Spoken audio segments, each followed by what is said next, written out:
It's been the albatross around the neck of NASA for the better part of the last decade. But finally, a major milestone for the Space Launch System has crossed the line, and that is the completion of the first core stage for the Artemis 1 mission. Too many years behind schedule and too many billions over budget to count.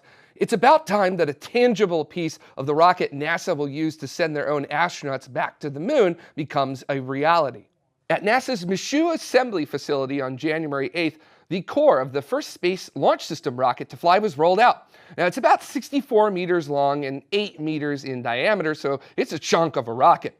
SLS team members followed their work out, including a New Orleans second-line band. Quite like the music. The core stage is built by Boeing and uses the same facility and a similar insulation foam the shuttle's external tanks were covered in. That'll help in keeping its two propellants, liquid hydrogen and liquid oxygen, stay at the cryogenic temperatures they require. At the business end are 4 Aerojet Rocketdyne RS-25 engines, which you know better as the Space Shuttle main engine, one of my favorite rocket engines ever made. And at full throttle, they'll make a combined 2 million pounds of thrust. But the first stage of SLS is expendable.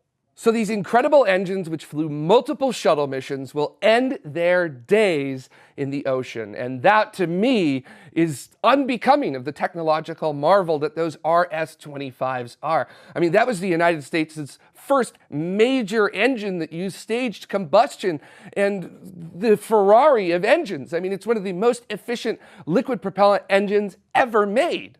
The core was loaded onto NASA's Pegasus barge, and it's being moved to Stennis Space Center in Mississippi, where a series of tests known as the Green Run will put the core through its paces. And if you'd like to know more about what exactly this Green Run test is, Jamie covered that on July 31st, 2019 Space News. Once we get a detailed testing schedule, I'm sure that we'll cover it again.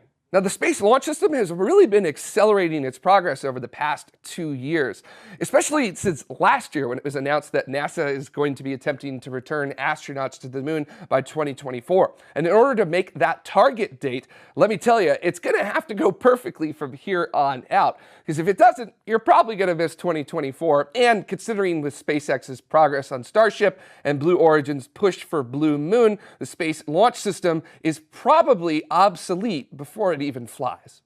All of our launches and arrivals happened on the same day since our last show, so let's go ahead and get ready to hop around the planet. Beginning at Cape Canaveral Air Force Station, a SpaceX Falcon 9 left Pad 40 at 02:19 Universal Time on January 7th, carrying 60 Starlink satellites on the third mission to build out the Starlink constellation. 2.5 minutes after liftoff, stage separation occurred, with Stage 1 performing its standard turn and burn, propelling itself to a successful landing on the drone ship Of Course I Still Love You, while an attempt to recover the payload fairings was unsuccessful. At 03:20 Universal Time, the Starlink satellites were deployed. One satellite has a special coating to reflect less light, so we'll see if this satiates the desire of us astronomers for Starlink sats not ruining our data.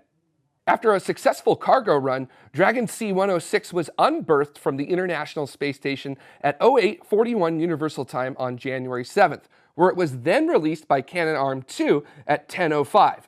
Backing away from the International Space Station, it fired its Draco engines, slowing enough to re-enter the atmosphere and successfully splash down in the Pacific Ocean at 15:42 Universal Time with 1,600 kilograms of research and equipment on board. We wrap up at the Xichang Space Center, where a Long March 3B tossed what is speculated to be a Chinese military satellite called TJS-5 into geosynchronous orbit. Liftoff occurred at 15:20 Universal Time on January 7th, and the launch was declared a success.